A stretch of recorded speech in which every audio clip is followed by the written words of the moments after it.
আসসালামু আলাইকুম, আমি আব্দুল্লাহ আল মামুন। আমি আজকে জগতীকরণের সাধারণ আলোচনার দ্বিতীয় পর্ব নিয়ে আলোচনা করতেছি। দ্বিতীয় পর্বে আলোচনা করব অ্যান্টি ডেরিভেটিভ অর্থাৎ প্রতি অন্তরজ জিনিসটা কি, এবং এর সাথে আমরা শিখব ফান্ডামেন্টাল থিওরাম, দ্যাট মিন্স জগতীকরণের নির্দিষ্ট জগতের যে মূল উপপাদ্য জিনিসটা কি, এবং এর সাথে আমরা সমস্ত ফর্মুলাগুলো কিভাবে আসে সেগুলো দেখব। তো শুরু করা যাক। দেখো, প্রথমত আমি শুরু করতে চাচ্ছি প্রতি অন্তরজ অর্থাৎ অ্যান্টি ডেরিভেটিভ জিনিসটা কি। দ্যাট মিন্স আমরা যে অন্তরীকরণ পড়েছি নবম অধ্যায়ে, আমি আগের লেকচারে আলোচনা করেছি, সেখানে অলরেডি বলে দিয়েছি যে অন্তরীকরণের ফুল বিপরীত পার্টটাই হচ্ছে তোমার জগতীকরণ। যে কোন একটা ফাংশন আছে তোমার কাছে, সেই ফাংশনটা ধরো তোমার কাছে একটা ফাংশন আছে, সেই ফাংশনটার অন্তরীকরণ, দ্যাট মিন্স এ প্রাইম মানে হচ্ছে কি তার একবার অন্তরীকরণ, এবং এই ফাংশনটা, এই অন্তরীকরণ ফাংশনটা যদি f(x) এর সমান হয়, তাহলে আলটিমেট ঘটনাটা কি ঘটে আমরা একটু দেখি। অর্থাৎ অন্তরীকরণ একটা ফাংশন, একবার অন্তরীকরণ যোগ্য একটা ফাংশন, সেই ফাংশনটা f(x) এর সমান। ঠিক আছে, তো আমরা একটু দেখি এই জিনিসটাকে যদি আমরা একটু মডিফাই করি তাহলে কি পাই। দেখো তো, d/dx f(x), এবং এখানে পাচ্ছি কি আমি f(x). তাহলে একটা কাজ করি, আমরা একটু ভেঙে চড়ে লিখি। এখানে লিখতে পারি কি f(x) dx। এখন দেখো এই জিনিসটাকে আমরা লিখতে পারি কি f(x), এই পাশে গেলে হয় আমরা লিখতে পারি dx, f inverse dx f(x) dx। এখন এই d ইনভার্স এর মানে আসলে কি ইন্টিগ্রেশন। এখন আমরা বলতে পারো যে আসলে এই ইন্টিগ্রেশনটা d ইনভার্স এর কেন সমান? আমরা তো অন্তরীকরণ মানে পড়েছি d/dx, তাই পড়েছি। আসলে অন্তরীকরণ মানে কিন্তু d/dx এরকম অর্থ না। জিনিসটা দেখো, অন্তরীকরণ মানে দেখো, আমি যদি বলি যে d/dx f(x), এর মানে হচ্ছে d/dx মানে হচ্ছে কোন একটা ফাংশন, এই একটা ফাংশন x এর সাপেক্ষে হবে, অন্তরীকরণটা হবে কার সাপেক্ষে? x এর সাপেক্ষে। আমি যদি বলি তোমাকে যে d/dt f(t), তার মানে এই ফাংশনটার অন্তরীকরণ হচ্ছে কার সাপেক্ষে? t এর সাপেক্ষে। t এর সাপেক্ষে অন্তরীকরণ হবে, ফাংশনটার অন্তরীকরণ হবে কি? ফাংশনটার অন্তরীকরণ হবে t এর সাপেক্ষে। এখন আমি যদি তোমাকে বলি যে d, এই d দ্বারা অন্তরীকরণ বোঝায়, এই d দ্বারা বোঝায় কি? এটা x এর সাপেক্ষে হতে পারে, y এর সাপেক্ষে হতে পারে, z এর সাপেক্ষে হতে পারে, etc. দ্যাট মিন্স তো আমার হচ্ছে যে যদি d/dx বলে দিই, তাহলে এটা আমি উল্লেখ করেই দিচ্ছি যে x এর সাপেক্ষেই করা লাগবে। যদি এখানে x এর কোনো মান না থাকে, x এর চলকের সাপেক্ষে, যদি এখানে তোমার আছে 5 আছে, তাহলে এই x এর সাপেক্ষে অন্তরীকরণ, তাহলে কিন্তু এখানে x এর কোনো টার্মই নাই। দ্যাট মিন্স ধ্রুবক, আর ধ্রুবকের অন্তরীকরণ হয় কত? 0। কিন্তু আমি যদি তোমাকে এখানে x বলতাম, তাহলে এই যে চলক, এই দেখো x এর সাপেক্ষে x আছে, রাইট? তার মানে x চলকের সাপেক্ষে চলকের অন্তরীকরণ কিন্তু করা যায়। সো এটাই বোঝায় আসলে। বাট d দ্বারা বোঝায় কি? x এর সাপেক্ষে হতে পারে, y এর সাপেক্ষে হতে পারে, z এর সাপেক্ষে হতে পারে, অনেক কিছু সাপেক্ষে হতে পারে। আর এখানে তোমাকে ফিক্স করে দিচ্ছে, এটা তোমার t এর সাপেক্ষে করা লাগবে, ফিক্স করে দিচ্ছে, বুঝতে পারছো? সো এখন আমি এটাকে লিখতে পারি কি যে এটা মানে হচ্ছে f(x), আর এটা হচ্ছে ইন্টিগ্রেশন f(x) dx। কিন্তু ব্যাপার হচ্ছে এই f(x) এর সাথে তোমার একটা কনস্ট্যান্ট যোগ করা লাগবে, এখন অনেকেই দ্বিধাদ্বন্দ্বে পড়ে গেছে যে হ্যাঁ আসলে এই জায়গাটা আমি কেন c নেব, অর্থাৎ কনস্ট্যান্ট কেন যোগ করা লাগবে, যোগই কেন করা লাগবে? তো গুণও করতে পারি, বা আমি কনস্ট্যান্ট নিবই না, রাইট? কিন্তু কেন যোগ করা লাগতেছে, গুণ ভাগ কিছু করা লাগতেছে না, তো যোগই করা লাগতেছে। আবার এখানে দেখো যে আমার c নিবই, এর অর্থ কেন? এটা c কেন নিব, এটা অনেকে কনফিউশন থাকে, c কেন যুক্ত করব। তো c কেন যুক্ত করব এটা আমি বোঝানোর আগে তোমাকে দুই একটা অন্তরীকরণের ফর্মুলা দিয়ে জগতীকরণ একটু কিছু বোঝাই, তাহলে ক্লিয়ার হবে। দেখো, খেয়াল করো, একটা জিনিস খেয়াল করো, আমরা অলরেডি এটা বুঝে গেছি যে কোন একটা ফাংশনের অন্তরীকরণ সেটা যদি আরেকটা ফাংশনের সমান হয়, তাহলে এই ফাংশনটাকে জগতীকরণ করলে আমরা এই টার্মটা পাই। খেয়াল করো, আমি যদি তোমাকে বলি খেয়াল করো তো, এই লাইনটা একটু খেয়াল করো, এই লাইনটা একটু খেয়াল করো। আমি এই d/dx নিলাম, d/dx নিলাম, এবং এই f of x এর জায়গায় আমি নিলাম হচ্ছে sin x। তাহলে আমি অন্তরীকরণ করে পাবো ডেফিনেটলি cos x। খেয়াল করো, আমি f of x, এটা মানে কি, এটা বড় হাতের f of x, এটা কি ছোট হাতের f of x। এখন খেয়াল করো, আমি ছোট হাতের f of x কে যোগীকরণ করলে আমি বড় হাতের f of x টা পাইতেছি। দ্যাট মিন্স এখন আমি যদি এই যে cos x কে যদি ইন্টিগ্রেশন করি, তাহলে আমি পাবো কি আসলে sin x। বাট এখানে একটা জিনিস হচ্ছে, এখানে dx হবে আসলে, এখানে একটা জিনিস হচ্ছে কি, sin x এর সাথে আমার x টা কি করা লাগতেছে, c যোগ করা লাগতেছে। sin x আছে, এটাকে করলে আমি পাচ্ছি cos x। তারপরে এটাকে আমি করলাম কি, যে cos x dx, এটাকে করলে আমি পাচ্ছি কি আসলে sin x, রাইট। আমি যদি বলি যে d/dx sin x plus c, আমি এখানে c দ্বারা বোঝাচ্ছি আসলে কনস্ট্যান্ট বোঝাচ্ছি। তাহলে এখানে আমি যদি অন্তরীকরণ করি, তাহলে sin x কে করলে cos x পাবো, আর এটাকে করলে c কে করলে আমি কি পাবো, 0 পাবো। ওকে, তাহলে এখন দেখো আমি এইটাকে আবার কি করব, যোগীকরণ করব, অর্থাৎ cos x প্লাস 0। কারণ আমরা শিখেছি কি, যেটা পাবো সেটাকেই করতে হবে, যেটা পাবো সেটাকেই যোগীকরণ করলে আমরা এই ভিতরের টার্মটা পাবো, dx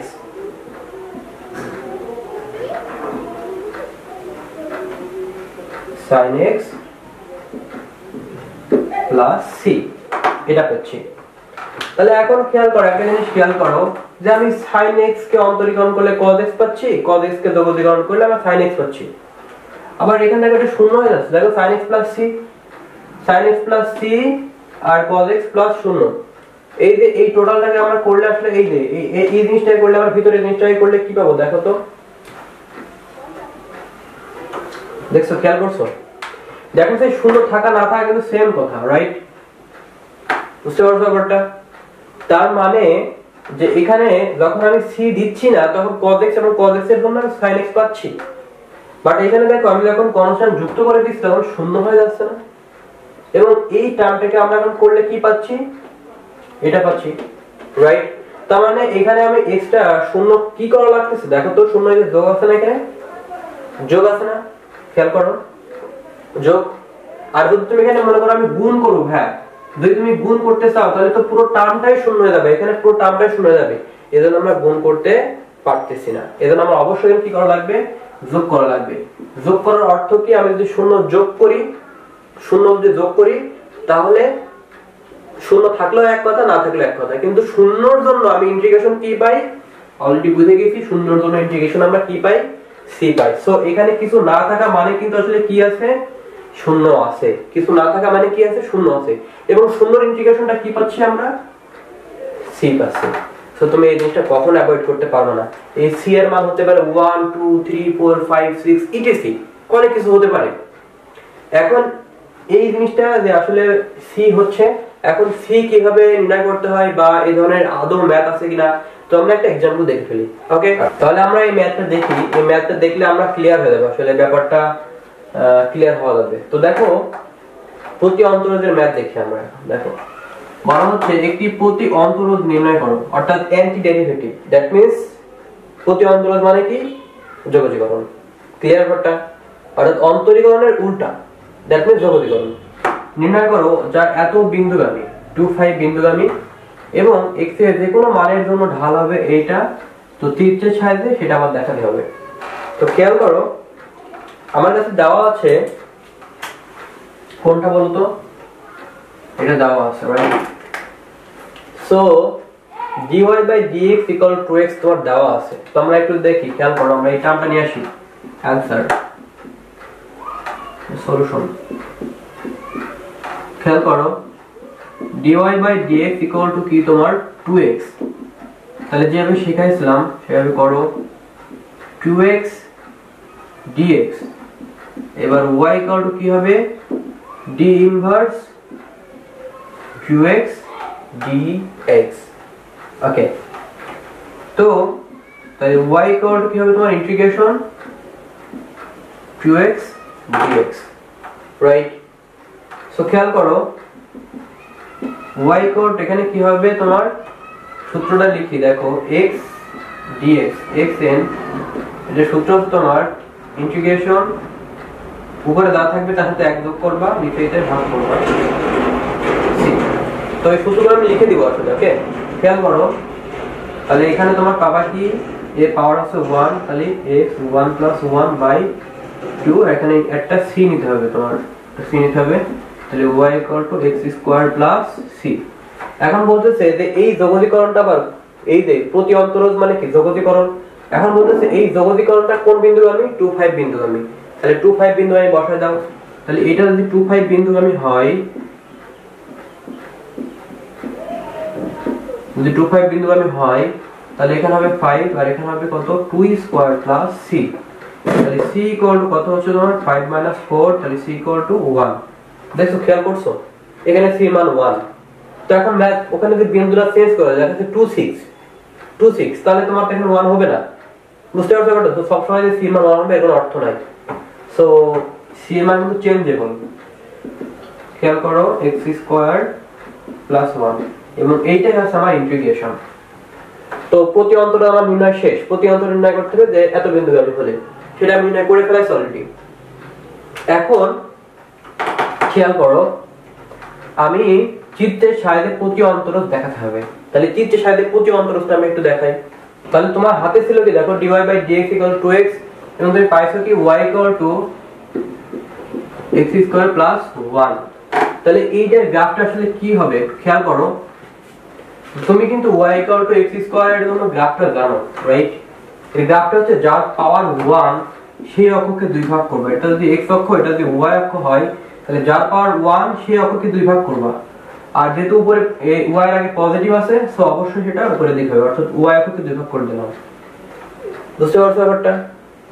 কিন্তু আমার এই যে x² = y, আর এই যে x² এর সাথে এখন 1 যোগ আছে, 1 যখন যোগ হবে তখন দেখো এইটার জন্য হচ্ছে তোমার এই গ্রাফটা আছে মূল বিন্দুতে, কিন্তু এখন যখন তোমাকে বলা হচ্ছে কি 1 অর্থাৎ 0 1 যোগ করার অর্থ কি, সেটা এক একক উপরে উঠে গেছে, এক একক উপরে উঠে গেছে।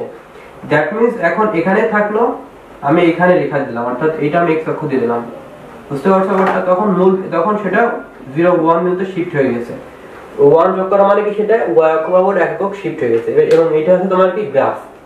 ক্লিয়ার ব্যাপারটা? সো এই হচ্ছে তোমার প্রতি অন্তরজ ছিল, এবং প্রতি অন্তরজ বা যোগজীকরণ জিনিসটা কি, এবং সেক্ষেত্রে c এর মানটা কিভাবে বের করতে হয় সেই ম্যাথটা আমরা দেখলাম। এখন আমরা দেখব হচ্ছে যে তোমার ফান্ডামেন্টাল থিওরেম। দ্যাট মিন্স যদি আমরা ওই যে ফাংশনটা পেয়েছিলাম, যোগজীকরণের যে ফাংশনটা পেয়েছিলাম, ওই ফাংশনটাতে আমি যদি এখন লিমিট বসাই দিই, অর্থাৎ সেটা এখন নির্দিষ্ট যোগজ হয়ে গেল, অনির্দিষ্ট যোগজ থেকে তোমার নির্দিষ্ট যোগজ হয়ে যাবে, তখন নির্দিষ্ট যোগজের জন্য আসলে কিভাবে নির্ণয় করতে হয় সেটা আমরা একটু দেখি। তাহলে এখন আমরা দেখি, খেয়াল করো যে পেয়েছিলাম আমরা f(x + c ইন্টিগ্রেশন f(x dx)। এখন আমরা চাচ্ছি এই জিনিসটাকে a থেকে b এর ভিতর ইন্টিগ্রেশন করব। a থেকে b এর ভিতর ইন্টিগ্রেশন করার অর্থ হচ্ছে যে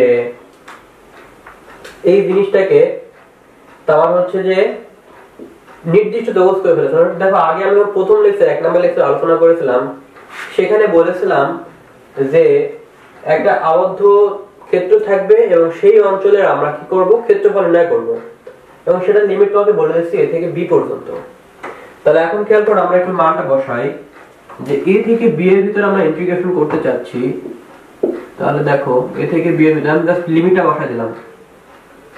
তো এখন খেয়াল করো যে আমরা যদি এখানে একটু মানটা বসাই, মান বসানোর সিস্টেম হচ্ছে প্রথমে আপার লিমিট গুলো বসাতে হবে মাইনাস লোয়ার লিমিট গুলো বসাতে হবে।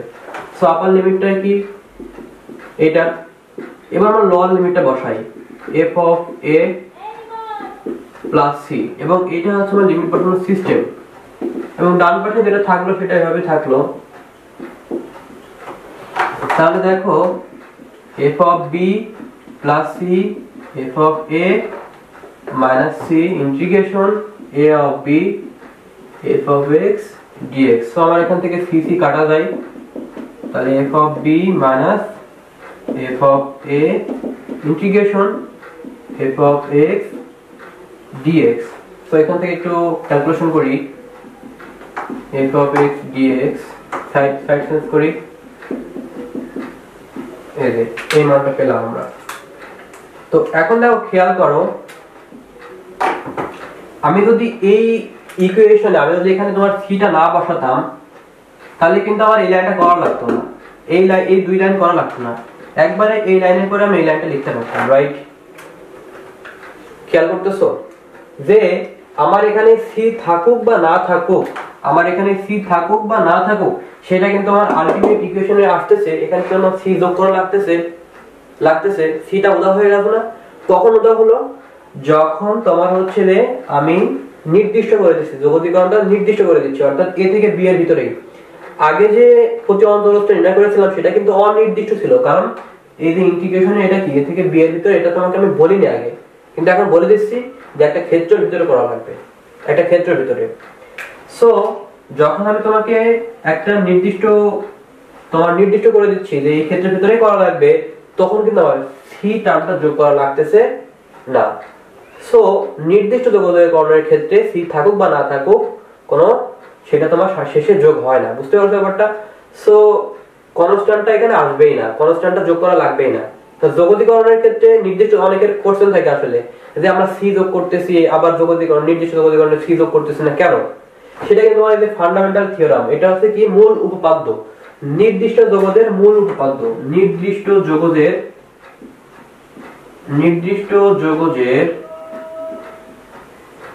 মূল উপপাদ্য,